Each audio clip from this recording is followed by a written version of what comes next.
Good afternoon, everyone. Welcome to the FTD webinar titled The Customer Experience, Climbing the Customer Service Pyramid. We are thrilled to welcome today's featured presenter, Bob Negen, co-founder of WhizBang Retail Training. Please note this is part one of a two-part webinar series. As a quick housekeeping note, Bob will be taking questions at the end of the session. So if you have a question, simply type it in that question box on the upper right side of your screen, and feel free to submit your questions throughout the session. All right, let's get started. Welcome, Bob. All right. Well, thank you, Janet, and thank you to everyone who is either here live or watching this as a replay. You know, one of your biggest competitive advantages as an independent florist is to give your customers a great experience.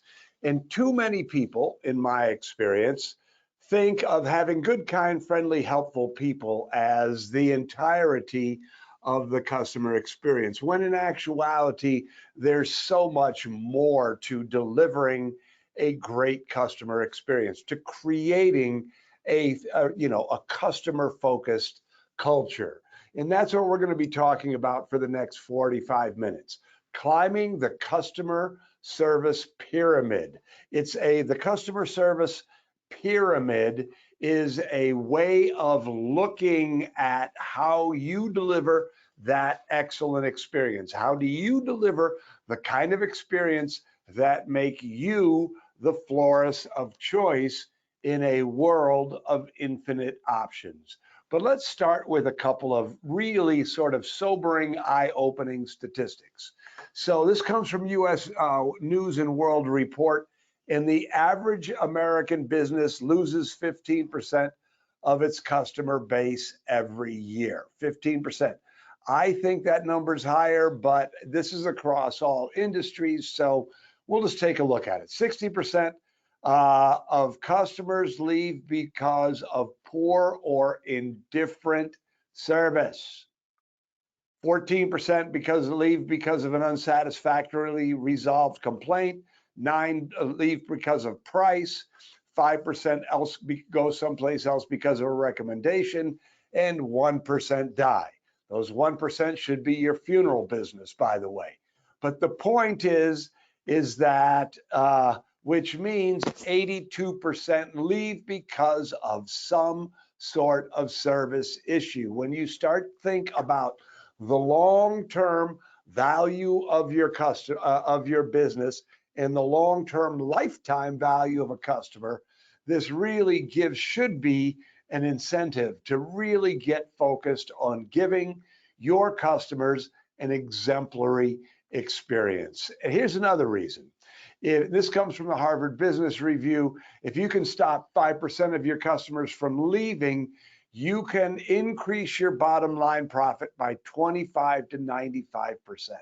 So this is all these statistics, again, really point to the need to, not the need, you should really want to give your customers a great experience. You can say it this way. If you wanted to sum it up, you could sum it up this way. Love your customers, the money will follow. Let me say that again. Love your customers, the money will follow. So what does that mean? How does that play itself out in real life in your shop? And so here is the customer experience, customer service pyramid. On the bottom, you have philosophies. On top of that, you have policies. On top of that, you have a staff. On top of that, you have a store. And on top of that, you have those wow experiences. In my experience, a lot of people think of customer service and the customer experience as being about the wow, those things that make people sit up and notice. When in actuality, it's almost the opposite. What you want to make sure that you're doing is you're making sure that you get everything else right. So when it comes time to give that wow experience, all it does is solidify an already, tight, amazing, highly profitable relationship. So where do you start on every single pyramid? You start at the bottom. I know it seems self-evident, doesn't it? And it starts with this thing called the WWMCW strategy. And WWMCW is an acronym for what would my customer want? And when we say it's a strategy, what that means, I define strategy as where you put your energy. So when you ask the question, what would my customer want? When it becomes a strategy is you say, I'm going to do these things because that is what my customers want. And that's what the rest of this pyramid is all about. But it really starts with this idea of philosophy. And WWMCW is both a philosophy, the way that you look at your life, the way that you look at your business, the way you look at your customers, and it's a strategy in that that's where you are putting your energy. Does that make sense? So now what happens is once you've gotten clear that your strategy and your philosophy is customer focused, it's customer driven, it's giving your customers what they want. What would my customer want? Then we start to craft policies that are a direct reflection of your philosophy. So now what I'm going to do in this next little section here is we're going to go through good and bad policies. Some of these policies reflect a WWMCW philosophy and strategy. Some of them don't. And what I'd ask you to do while you're watching this is I would ask you to think about your own shopping experience. Think about when you go particularly into other independent retail stores. How do you want to feel? How do these things make you feel when you see signs, when you see these policies? Does it make you go, yeah, I would like to shop there, or no, it really doesn't sound good or feel good to me? And then ask yourself the exact same question through the lens of your business. So Janet will have sent you a Gold Star game plan. In the Gold Star game plan, in every module of our retail mastery system, in every module, there is a Gold Star game plan. And the Gold Star game plan is basically focus on these things first and everything else will sort of work. And the first step in the Gold Star game plan is to clarify and communicate your customer service policy. And the second is to your customer service philosophy. And the second step is to review and revamp your policies. So rate each of your policies on the WWMCW scale. I mean, how does it rate? How does it rank when you start thinking about what would my customer want? So here are some examples of policies. So the number one policy is your store hours. Are your store hours friendly or unfriendly? Does it make it easy for people to shop with you, or is it difficult for people to shop with you? We were having a conversation, my wife and partner Susan were having a conversation just last night about business, good retailers, bad retailers, mediocre retailers. And she shared this thing that our local independent pet store, she had to work after 7 o'clock. She needed dog food. She went into just Must Love Dogs here in Grand Haven, Michigan. It was about 7:30. Every other pet store or every other store or most of the stores in downtown Grand Haven were closed. She was open, but there were 3 people shopping in the store. So if you close on Sundays, guess what? You're going to miss out on 52 days a year of sales. But most importantly, people who want to shop on Sunday will shop somewhere else if you're closed. So here are some funny signs for you. So this is a sign that somebody sent into us. So winter store hours, Monday closed, Tuesday 11 to 2, 11:30 to 2, Wednesday closed, Thursday 11:30 to 2, Friday 11:30 to 5:30, Saturday 11:30 to 5:30, Sunday is closed. Gift certificates available. Now, for crying out loud, why would somebody give a gift certificate to that store? What you're telling people is that you're going to have to put it on your calendar to come in.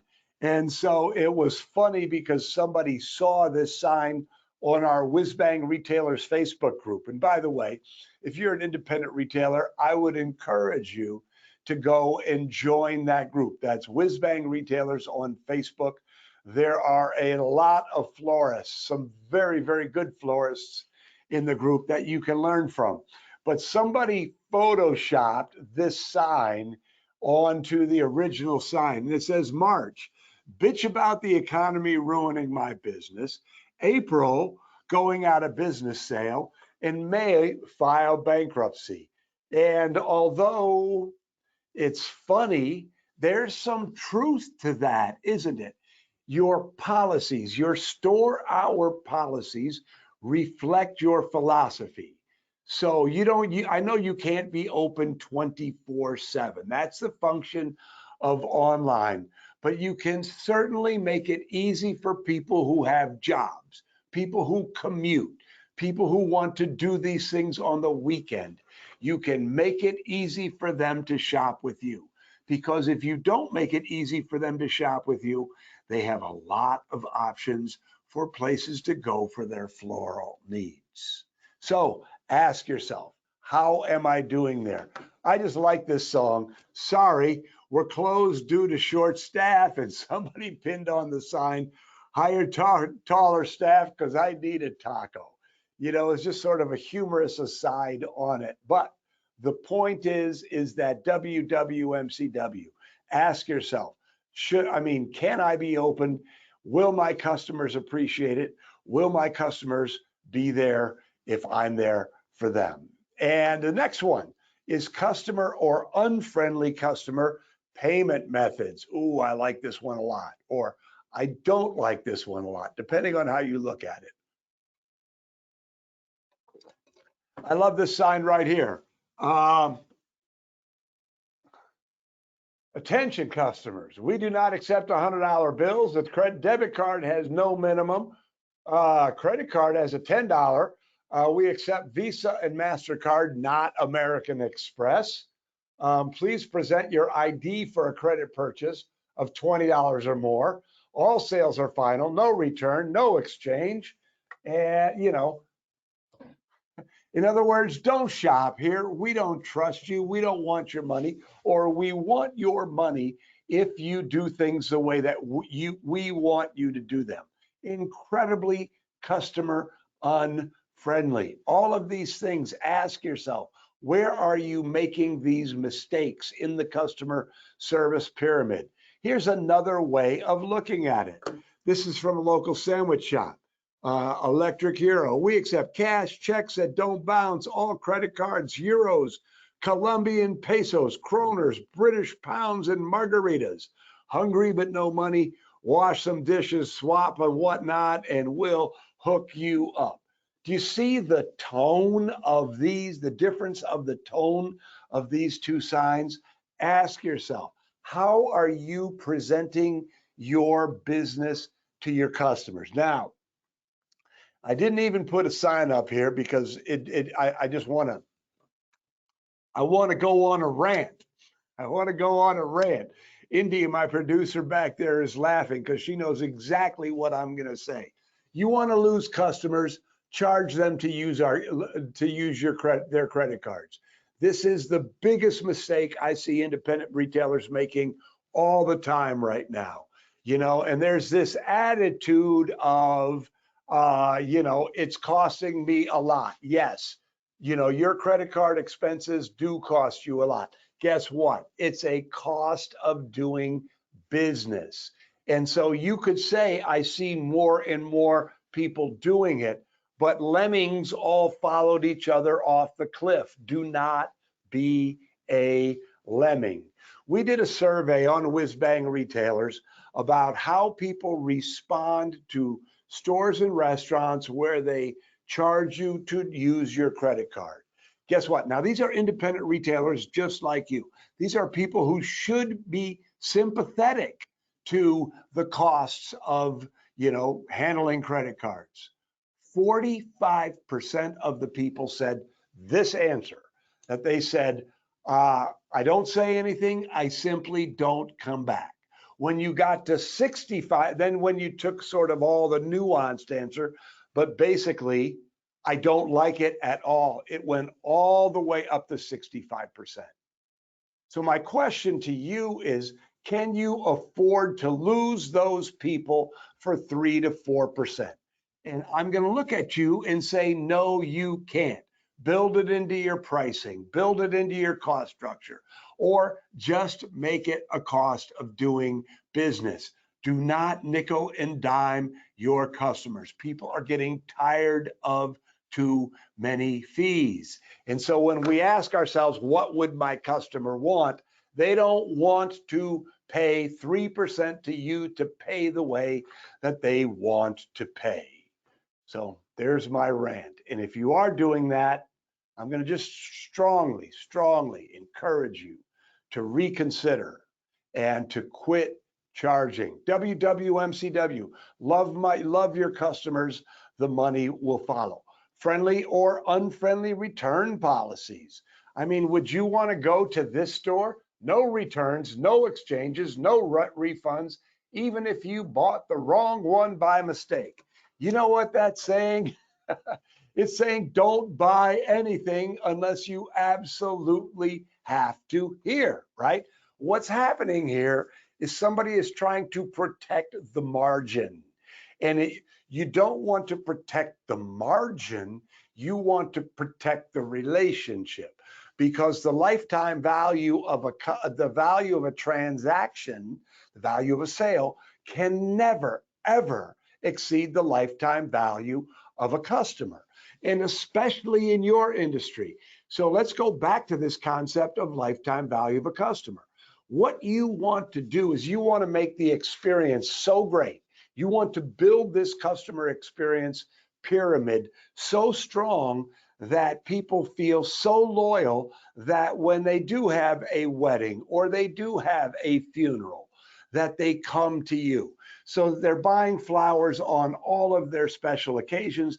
They're buying flowers for their everyday enjoyment.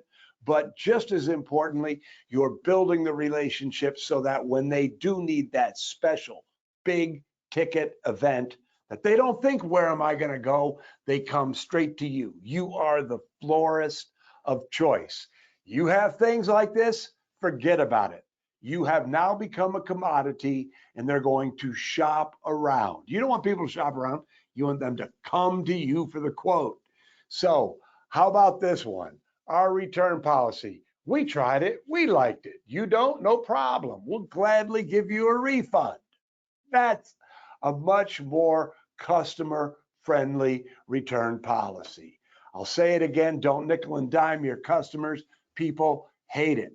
There's an intense backlash being built up around too many fees. Don't be part of it. And again, don't get caught into the mentality of everybody else is doing it. Don't be a lemming and follow somebody off of a cliff.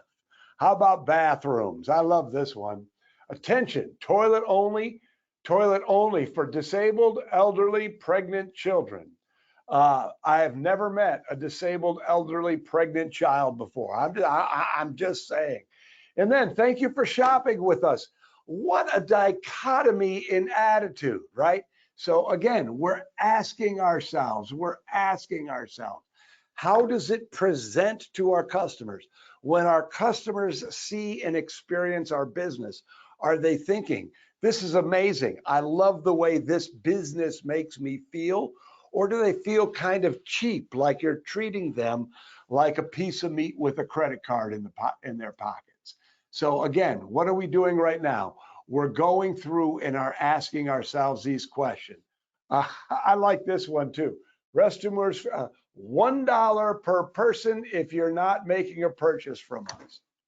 What are people thinking? So when I was in retail, I owned a retail business for 19 years, the Mackinac Kite Company, specialty kite store.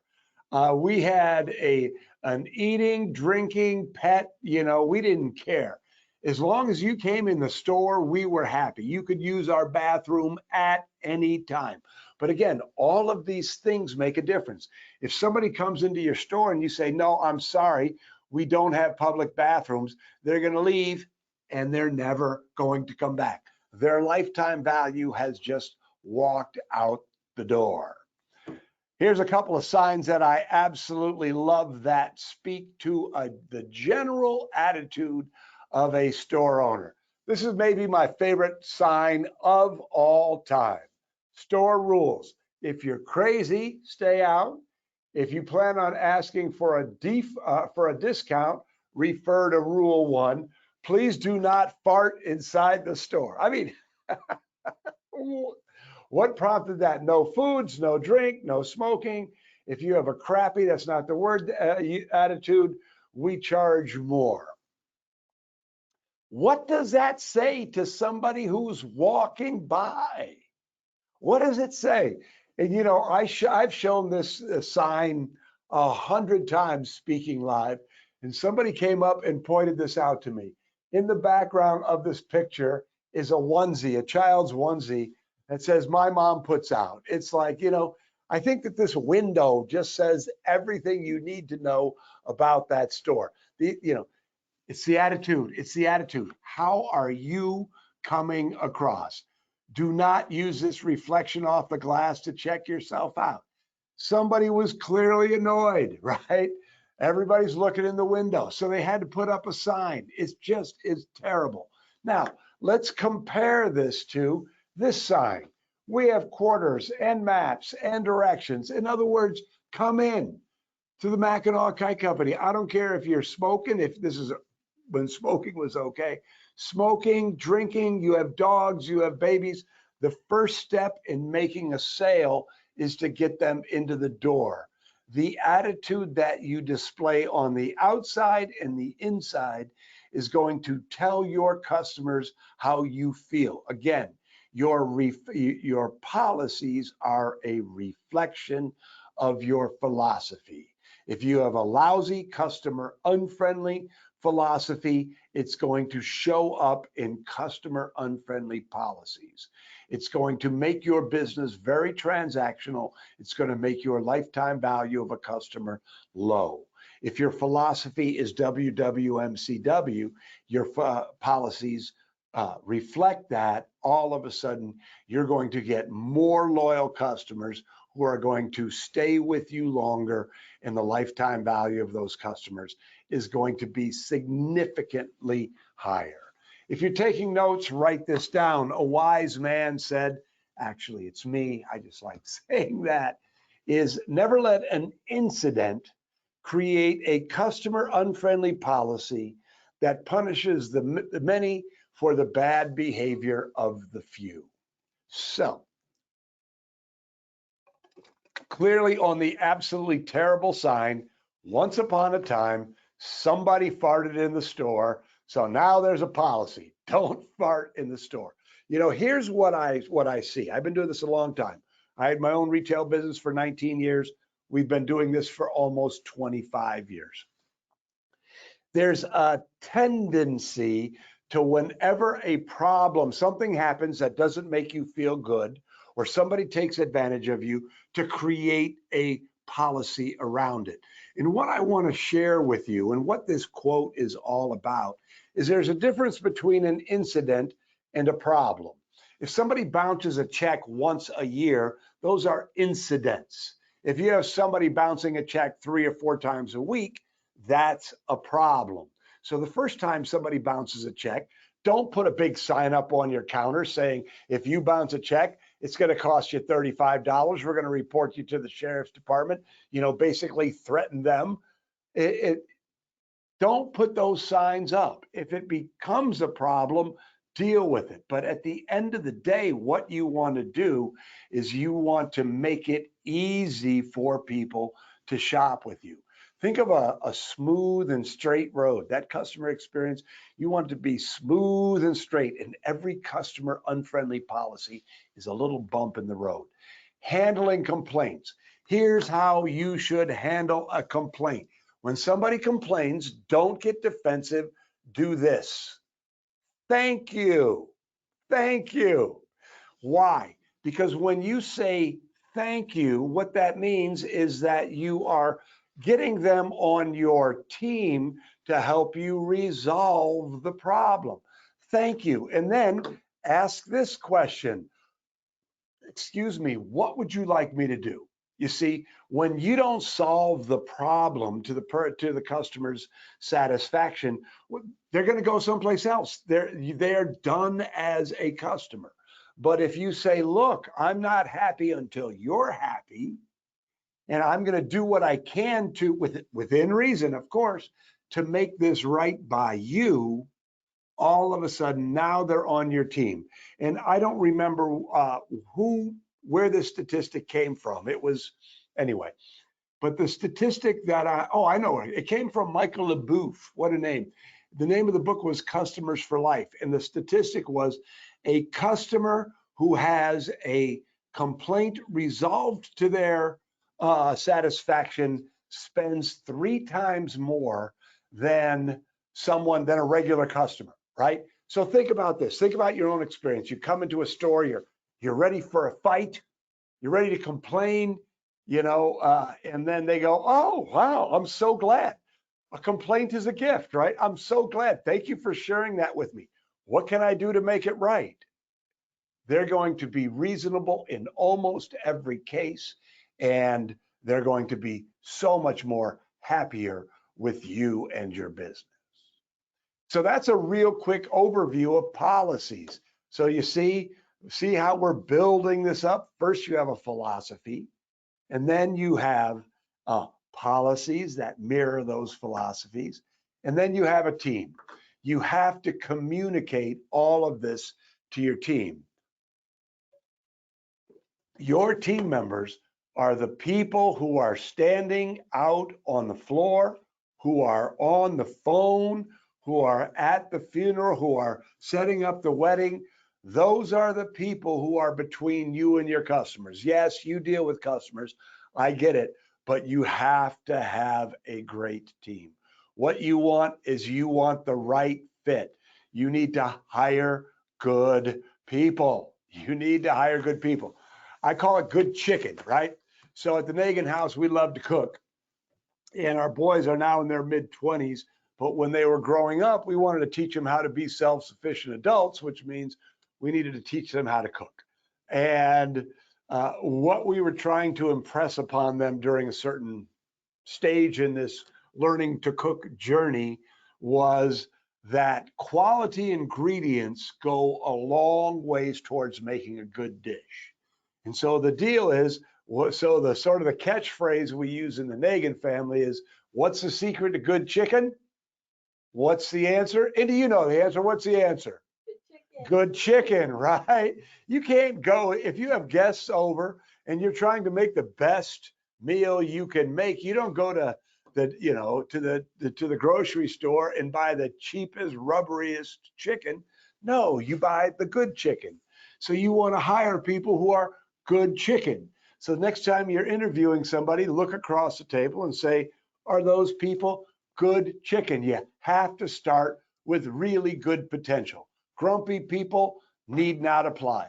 Lazy people need not apply. The right fit. And then you have to hire for attitude, train for skills.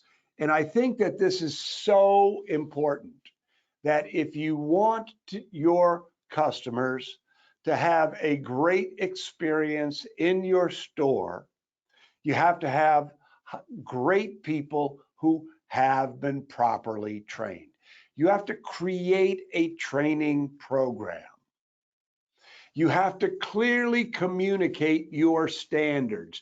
If you're watching this and you're taking notes, please write this down. If you don't clearly communicate standards, your team members have no choice but to create their own. Let me say it again, if you don't clearly communicate your standards, what you expect, your team members have no choice but to create their own, and you have no reason to be frustrated or annoyed. You have to train them. And so, what are the three things that you need to train? You need to train people how to sell. You can't expect people to be good salespeople if you haven't given them the skills to sell, if you haven't given them the training and the education. Product knowledge. When someone comes into your store, do your people know how to talk about the flowers you sell? How to talk about the gifts that you carry? Do they know about it? Or are they just going, oh, yeah, that looks good? I mean, a knowledgeable person, somebody who knows your products and knows how to sell them, you are going to see a dramatic increase in your average sale. Let me get off the script here for a second. There's only three ways to grow your business. Number one is to get new customers. Number two is to increase the average ticket. And number three is to get more transactions per customer. So getting new customers, a lot of you spend a lot of money on advertising to get new customers, and we need new customers. So that's the hardest way, an important way, but the hardest way to grow your business. The second way, increase the average ticket. This is where this comes in, right? This comes from having people who know what you sell and know how to sell it. And the third way, which is the best way, which is how you get to sell your business, retire to a beach, and drink cocktails coming out of a coconut kind of money, comes from having hyper loyal customers who have an incredibly high lifetime value, who love you so much they're telling their friends and family about you, who go to you for all of their weddings and funerals and everyday flower and gift needs. So product knowledge is what you sell. Selling skills is how to sell it. Your team needs to be able to do all of that. And finally, process and procedure. You know, what does it take to work in your store? How do you request time off? Where do people park? What does it all look like? You know, there are things that are specific in particular to your store that need to be trained, because processes and procedures, this is where you get the freedom that you deserve, right? If your team doesn't know what you think and they don't know how to behave and act in your business, what do they have to do? They have to call you all the time. This is why you're getting texts in the middle of the night. This is why, you feel like you can't take a vacation. It's because your team hasn't been trained. So this is the third part of your Gold Star game plan. Create an awesome training program. This is the hardest part of the whole thing, but perhaps it's the most important thing, because I'd like you to think about this. Think about what it would be like if you took all of the stuff that's in your head and put it into a training program, and then everybody in your team went through that training program so everybody knew what was expected of them. You had educated them on how to work in your business. Would your life be better? Absolutely. Would their lives be better? Absolutely. Would you make a lot more money? Absolutely. Is it worth it spending the time to create that training program? Double duty.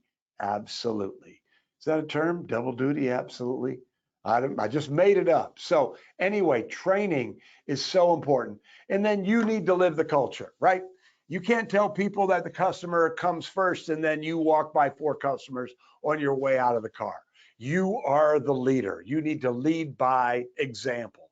You need to live that WWMCW philosophy. They need to see you on the floor. If a customer comes in with a complaint, go, wow, thank you so much. I'm glad you told me, because when you're not happy, we're not happy. What would you like me to do? And then they see how you handle it, and they see how You present yourself as being on your customer's team, and then they feel comfortable doing it. So you want to live that culture. And this is also why a great training program is so important, because when you create the training program, particularly if you build it on videos, you get a chance to share what's important to you. You get a chance to share your passion. So the training is consistent. So everybody gets it and everybody gets it from you. All right, moving up one step in the customer service pyramid is your store. I won't mention any stores, but there is a florist somewhere near me. This store's terrible. I mean, it's dirty, it's unkempt, it's just not a good store. And so this idea of moments of truth.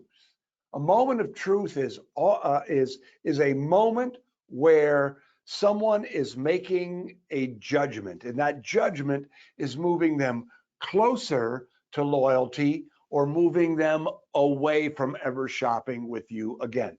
Think about your experience as a shopper. Moments of truth are when somebody pulls into your parking lot, is the parking lot clean? When they walk into your store, what does the first impression, or if they see your window, are the windows clean? Do you have posters for events that happened a month ago in your windows? When they walk in, how does it feel? When they shop, how does it feel? When they get to the counter, how do they feel? Think about this in your business. And one of the things that I'm encouraging you to do, and the fourth thing in your Gold Star game plan, is to do an audit. You and your team members, you can even do it together. Just say, come on in an hour early, and we're going to walk through the customer experience. And so you walk in the front door, you walk in the back door, you ask your team, what do you see? How do you feel? How can we make this better? So you audit that experience, and then during that audit, you're also finding ways to improve it, right? Again, what do we want? We want that customer experience to be smooth and straight, no bumps. So moments of truth in your store is one of the ways that by really making those moments of truth all really, really solid, this is another one of those ways that you build loyalty. And you get there by having operational excellence. So I'll just share with you, when I started my retail career, I was 23 years old and I didn't know anything. And when I describe what the Mackinac Kite Company was like in those early days, again, I was a guy in my early 20s, just graduated from college. I describe it as a post-collegiate beach bungalow, right? I mean, it was dirty, it wasn't organized, and I just wasn't a good operator. Incredible enthusiasm, right? Everybody had a good time when they came into the Mackinac Kite Company, but the operational excellence just wasn't there. If I would have done a customer service audit in those days, we would have failed miserably, because all of the things that go into that great feeling when somebody comes into your store or calls your store or goes into a website, they were sorely lacking. So operational excellence is, one of those hallmarks of a really, really great retailer. One thing that I'm just going to sort of jump in with here real quickly is this idea of the open and closing checklist. The open and closing checklist is the most important operational piece in your store or in your business. The idea of the open and closing checklist is you think about everything that needs to happen. So between those two, everything that needs to happen for your store to come back to perfect once a day. There's this concept of the snapshot, right? A moment of perfect. So half the tasks happen at night. The other half of the tasks happen in the morning before open. So every morning when you open your store, when you turn that key and you're allowing customers in, your store should be back to perfect. Every peg should be pulled out, every shelf should be faced, your counter should be clean, your floors should be clean, your windows should be washed. All of these are the things that lead to operational excellence. Here's the thing too, is when you run a store like that, you're going to attract people, employees and customers who like the feeling that come with that. But now here's kind of another rub, is that often people think, owners think, that they are giving a great experience, and they may, but their team members aren't. I'll share a quick story here. Years and years ago, we were hired by our local DDA, Downtown Development Authority, to do a secret shop 3 times, to shop every single store in our downtown 3 times. There was one store that, and do an interview. So we interviewed all of the owners of the store. And there was one store in particular, the owner just couldn't stop about how great the experience was in her store. Wow, this is great. I'm glad you feel that way about it. When we shopped her store 3 times, one of the shops was amazing, absolutely amazing. Guess what? It was the time when she was working. The other 2 times, she failed miserably. Like I wasn't even acknowledged when I came in. So when we talk about training, when we talk about all of these things, it's not just how you feel about it. This is why WWMCW is a strategy where you put your resources. You put your resources into training so that you don't have people who will ignore your customers. This is also why you hire or build a secret shopper program. You don't know what's going on in your store until you have it shopped regularly. If I had a retail store right now, any store that I owned, it would be shopped once a week, forever, end of story, period. I'm going to get that secret shopper up to perfect, and it's going to stay there, and that's just the way it is going to be, baby. The only way to ensure that you are getting a consistently great experience when you're not there is to have your store shopped. So that's why the 5th thing here is to put a secret shopper program in place. So now when you've built all this, do you see what we're doing here? You have built this whole robust, tight system. Now you can do the fun stuff. Now you can do the wows. Here's a couple of wows. And I know you all find ways to wow your customers, but I love this one. This comes from one of our clients. She went to a local florist and she worked out a deal. $35 for a beautiful bouquet, including delivery. And she just sent it randomly to her very best customers. People went crazy. Now, I don't need to tell you this. They can't believe that it's just a straight up gift, no strings. No one sends flowers anymore. The flowers had real impact. So you could even send flowers to your best customers randomly and make that kind of impact. And here's the final thing that I want to share with you real quickly. And this is what's called BombBomb. And you can go to bombbomb.com. And what BombBomb allows you to do is to actually make videos in an email. So this is a BombBomb video where I was sending a message to people who had registered for our Retail Success Summit. And, you know, it's just a great way. It's just, hey, it's Bob. You know, I'm so glad that you registered for the summit. You're going to have an amazing time, blah, blah, blah, blah, blah. This is a tremendous way for you to have huge impact.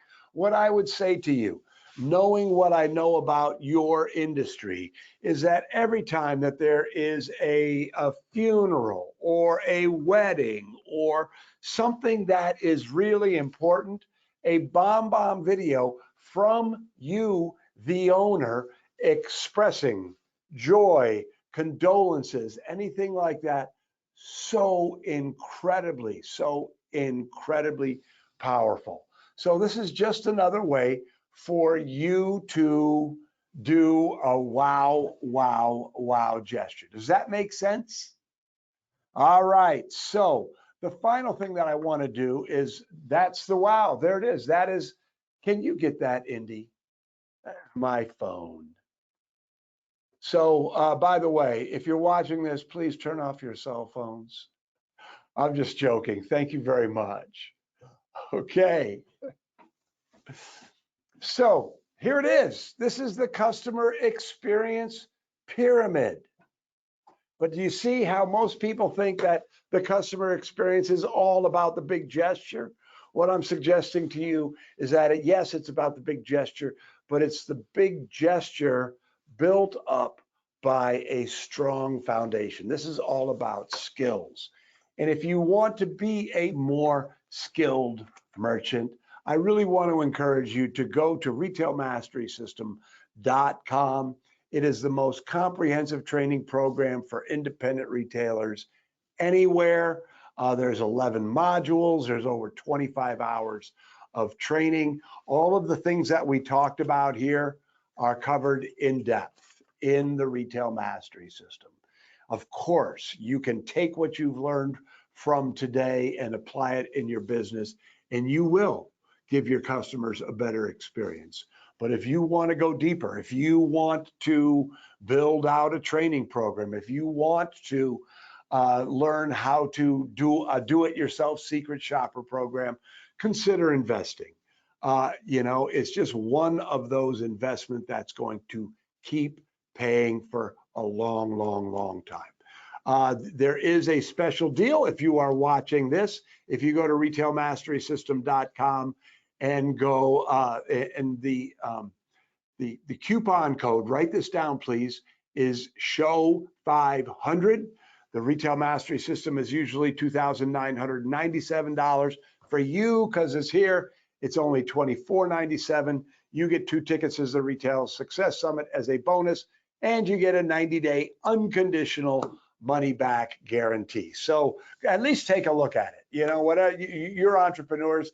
You make good decisions, or at least I hope you make good decisions. Take a look at it. If it's right for you, make that investment. Take no risk. It will do good things for you. So having said that, Q&A. Indy, do we have any questions? No, we do not have any questions right now. We do not have any questions at the moment, Bob, but I just wanted to remind everybody, I dropped it in the chat. The customer service gold star game plan that you've been referencing, kind of their action plan, is available in the handout section here online, so they can download that, and it'll be sent to them as well. So that's great. Well, so let's give anybody who's watching a second to ask questions. yeah, if you've got any questions, All right.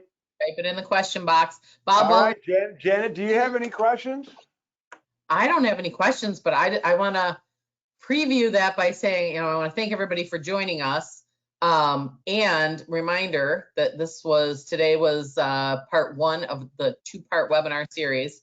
So Bob's going to be joining us again in 3 weeks on Tuesday, April 16th for part 2, which is how to create a service culture that sells. That's right. Good. So I see a hand going up. Sometimes you just got to ask for the question. I know that there's questions, but so good. Thank you for the question. Yes, Indy, what's the question? Asking, how do you stop offering the credit card fee if I've been doing it already? Just stop. Just stop. I mean, Bob, just stop. can you say the question again louder? Okay, sure. So Emily asked, I'm doing the credit card fee right now. How do I stop? And, so this is a great question, Emily. Thank you very much. On the one hand, you can just stop charging. But here's what I would say. I would make it into something to talk about. I would go back. I'm assuming you're doing email marketing. I'm assuming that you're doing social media posting. I would, do something, do a little something along the lines of, you spoke, we listened. say something along the lines of, you can say, even though it's not quite true, say, we heard from you that you don't like to be charged for using your credit card. That's what you said. We listened. And Emily, I'm so glad that you asked that, because here's something else that a lot of people don't think about or understand, that not charging people to use their credit card is becoming a competitive advantage. So we have, in our WhizBang retailers group, we have a pet store who has a big giant, a digital sign that he could program to say whatever he wants. He regularly runs a sign that says, pay however you want to pay, no added charges, because people are getting really tired. I don't go to restaurants where they charge me a credit card fee. And it really makes me mad when they try to hide it, when they call it a utility fee or a use fee or a sustainability fee. I know better. They're nickel and diming me. And so I simply don't go back. And I know that there's a real feeling from a lot of people. There's actually a Reddit page for the Chicago area where everybody is posting what stores and what restaurants charge you to use credit cards. Why? Because the people who are participating in that thread are just going, wow, that's great to know. Because here's what happens, Emily. So I come into your store and I have a great experience. You have great people who give me great service. And then I get to the counter. It's the last part of the experience. So they get a great experience all the way through, and then they get charged to pay that the way that they want to pay. It deflates the whole experience. So that's a great question. So at the very basic level, I would say just stop. At a more sophisticated level, and I would absolutely do that, especially if you have an email list, because if you have an email list, you have probably lost some customers. I would really kind of talk about it for a while to make sure that you got the word out that you are not charging anymore. So great question. I appreciate it. Got a couple more here. There we go. I knew we could get it going. FTD, do you have advice on creating training manuals? Yes. Well, and at the risk of being pitchy, in the retail mastery system, there is a whole template for a training manual specifically for retail businesses. Now, if you don't want to, invest in the retail mastery system, if you already have it, go in there.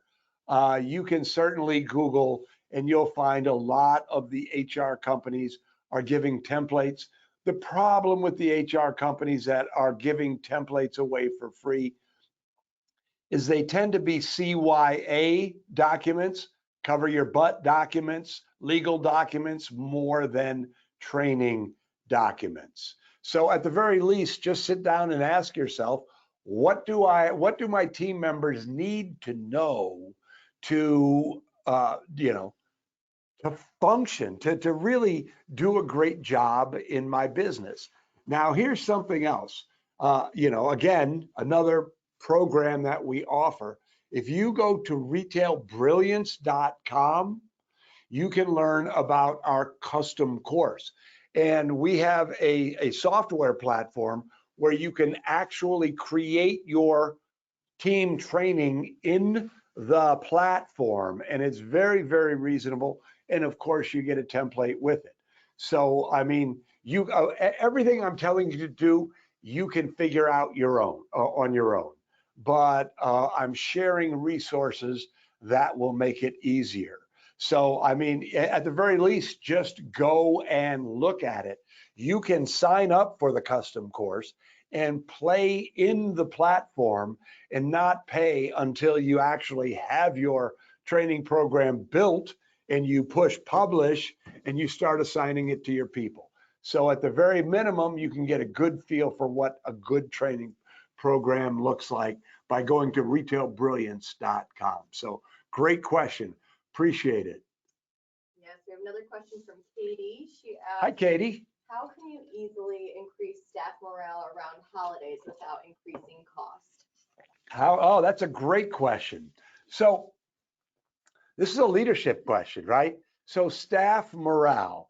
So in your industry, you have Mother's Day, you have Valentine's Day. Of course, a lot of you have the holidays, but I came from the toy business.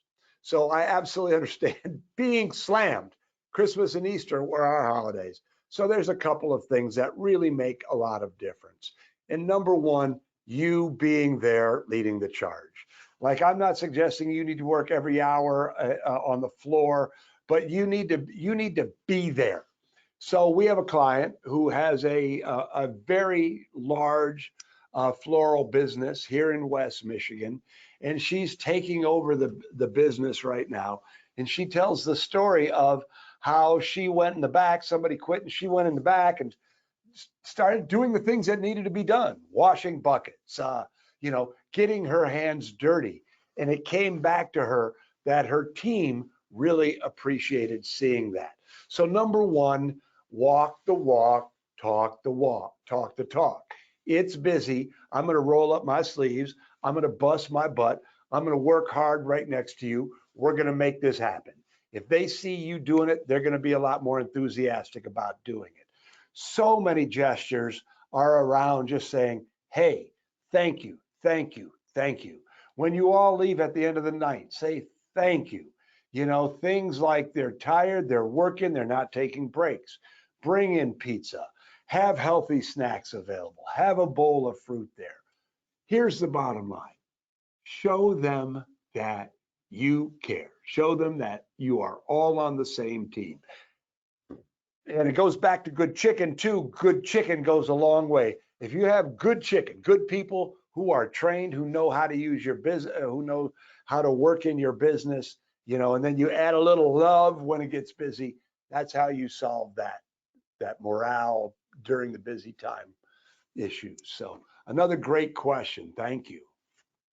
Not a question, but a comment from Derek said, I just lowered my delivery fee and took off the service fee. This just got me 2 new orders just now. Thank you.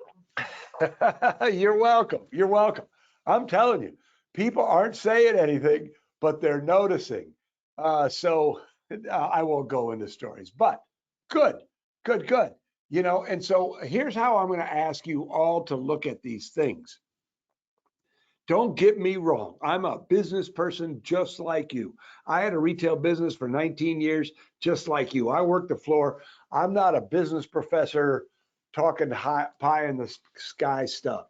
All of these little things that go into that WWMCW experience are investments in relationships that pay off in lifetime value. Let me say it again. They're investments in relationships. Like, we've had lots of conversations on our WhizBang Retailers Facebook page about store hours. And, a lot of people say, oh, I tracked my store hours on a Sunday and it wasn't worth it. It was almost worth it, but we hardly do any sales. And while that may be true, what they don't keep into account in that situation is the customers that leave you. And somebody that chimed in on that thread, Tanya Christensen from Must Love Dogs, who I referenced earlier, she said, look, I keep my people busy. I give them tasks, but most importantly, I want to be there for my customers, because people can buy dog food at the grocery store, at Walmart. They can buy dog food anywhere, cat food anywhere. I don't want to give them the opportunity to think, oh, I'm going to go and buy a subscriptions at Chewy's. I want to be there within reason. And I'm looking at all of you and telling you that, our local grocery store isn't that good a grocery store, but they got a whole cooler, not a walk-in cooler, but they got a whole cooler full of pretty good fresh flowers. So I can buy flowers and I don't have to go to my local independent florist. It's easier for me just to pick it up. So this recognition that your grip on customer loyalty is tenuous. So you just need to every day when you go into work, say, what can I do? You need to earn that business. Every single customer, every single day, every single transaction. WWMCW. So that was a great comment. Thank you. I think that's all we got. How about that? 1 minute left. The perfect timing. So thank you all who shared your questions and comments. It's kind of my favorite time of these webinars. I hope you found this valuable. My email address is bob.negen, Negen, at WhizBang. There's an H in WhizBang, training.com. If you have any questions for me or something that you want to ask that maybe you didn't feel comfortable putting it in chat, or maybe you watch this as a replay, by all means, drop me a line. I love to hear from you. And again, I would love to encourage you to either to both sign up for our retail buzz, get on WhizBang Retailers, look at the stuff we have in Retail Brilliance. I would love to be part of your retail journey, whether you're a customer or just somebody who's there and we can help. I would love to be part of your journey.